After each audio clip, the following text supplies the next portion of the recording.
Hello, hello, hello. Welcome back to Quaker Sports Recap. It's playoff time, and our Quaker teams are on fire. Last week, I stopped by softball, flag football, unified basketball, and boys lacrosse, which I'll tell you about next. Let's get right to it! On Friday, your ratings Section 6 champions boys lacrosse team sought to extend their title streak to 3 against the squad from Newport, Niagara Falls. Newport struck first at 3:12 into the first, forcing Orchard Park to come from behind to his Section 6 opponent for the first and last time this season. Newport may have scored the first and last goals of the half, but OPHS scored 18 in between. Justin Roloski got things going for the Quakers, scoring unassisted at the 5:12 mark of the first. Roloski took the lead for the Quakers 2 minutes later off a well-timed pass from Luke Dana to a charging Roloski. When Oliver Cromwell scored his first goal of the game 30 seconds later, the rout was on. Cromwell finished the quarter with a hat trick, while Roloski, Dana, and Joe Campion finished the quarter with 2 goals each. Tyler Buchheit and Zach Dana each added goals to help the Quakers finish their quarter up 11-1. The Quakers kept scoring in the second, with Buchheit opening the scoring 1 minute and 53 seconds into the quarter for his second of the game. Lakin Salgado scored 2 in the quarter, while Owen Wright and Jared Bresky also joined the goal-scoring parade. Cromwell scored his 4th goal of the game, and Campion completed his hat trick to close out Orchard Park's goal-scoring barrage for the half with an 18-2 lead. With the outcome decided and the clock left to run without stoppage in the second half, Campion added his 4th goal of the game. Bresky and Wright each scored their second, and Ben Ceruzo put an exclamation point on Orchard Park's dominance to close out the scoring for the Quakers with a powerful blast with 3:26 left. After the game, I caught up with Justin Roloski, Oliver Cromwell, and Weston Cummings to talk about their huge accomplishment and what lies ahead. I am here with your one and only three-peating Orchard Park Quakers as Section 6 champions. Justin, you guys have now completed the three-peat as Section 6 champions and have solidified yourself as the powerhouse of Section 6 lacrosse. How does it feel to not only complete the three-peat as Section 6 champions, but to go undefeated in the section play for the 3rd straight year? Feels great. Boys just put in a lot of hard work and practice, and pays off. Right. You guys have had multiple players score multiple goals in this section title game. Does that make the win that much better? Yeah, it feels good to just come out winning. Not really. Just putting a lot of work and pays off, yeah. For the first 5 minutes, you seemed to have trouble scooping the ball off the turf. Was this a problem because of the turf, or is it something you guys need to go over in practice? Probably go over in practice. I think we just had nerves. Got to get them out. Yeah. You guys won the Section 6 title. However, the job is not finished. You guys will play the winner of the Section 5 Class A championship in regionals to advance to the state tournament. In order for this to be the year to break through against Section 5 competitions and regionals and advance to states, how do you prepare for this game? Again, just going back to practice. We're going to practice hard the whole week, and we're going to go out on Saturday, and we're going to kick some butt. That was another dominant win to prove once again that the Orchard Park Quakers are the class of Section 6. For those of you keeping count, that makes 7 Section 6 titles in the past 3 weeks earned by your one and only Orchard Park Quakers. With that in mind, let's see how all of our teams did last week. Unified Basketball had a rough end to the season, losing both of their games this week. In the playoffs against Depew, Jamison Griddlestone led the team with 16 points. Max Kroll added 15 of his own, including a free throw on a technical at the buzzer to force double overtime. The team has a bright future and looks to have a great season next year.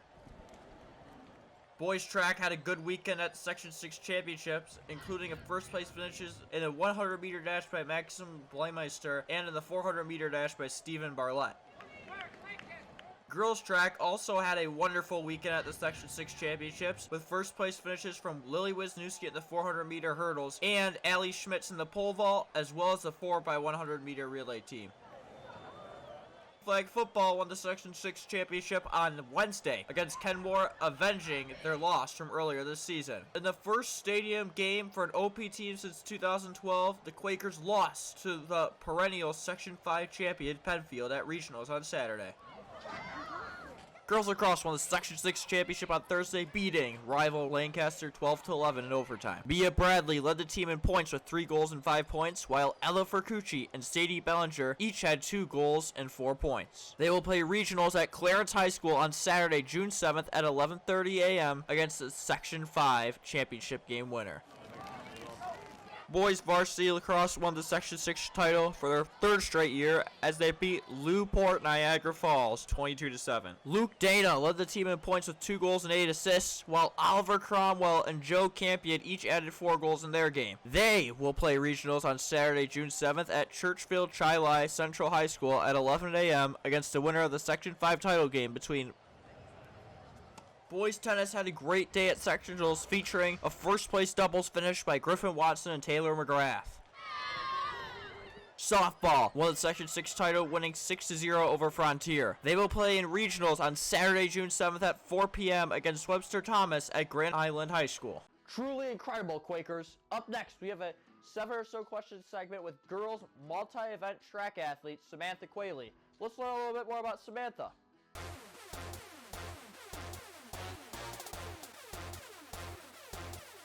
What class department is the best? Definitely science. I love every single science class. Low-key the best. What is one class the school should add, and who should be teaching it? Definitely like another history class, and I think Janice should because he low-key has the best jokes. And I learned so much better with him. What history class would it be? I don't know, probably on like history of like different like wars or something. I don't know. What is your favorite memory of track? Definitely winning the USATF Region 2 championships at at Cortland. Yeah, that was honestly, I was the underdog and somehow found a new gear and took home the win. Anyone who bet on the favorites that night lost. If you had to make a signature dish, what would be featured in it, and what would it be called? Ooh, definitely like some type of taco burger, maybe? Yeah, cause like taco burger, like, you know, have the tortilla and then like the burger patty. No, low key. Really? They're buff. Really? Yes. Oh my So, God, why did I say buff? so like, would it be like how a burger has burger meat, and then And on a it has a taco? taco shell. Oh, okay. Who is one teacher that you would want to see do track? Definitely Beatrice. I mean, he's taught me so much, and I want to see him actually do it, you know? Oh yeah. Yeah. Oh yeah. If you could have any superpower, what would it be? Flying, of course. Like, if I'm ever late, I can just fly to there, and low-key, see all the views.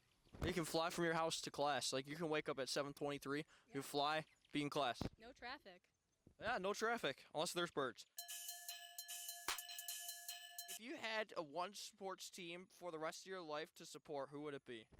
Definitely the Buffalo Bills. I mean, as an athlete, I thought you would say OP track, but I don't know. You're talking about OP track, of course. Thanks for watching this week's Quaker Sports Recap. We are now into states, and we still have several teams competing. Let's go out and cheer on all of our teams. Tennis, girls lacrosse, and softball are all within a half-hour drive.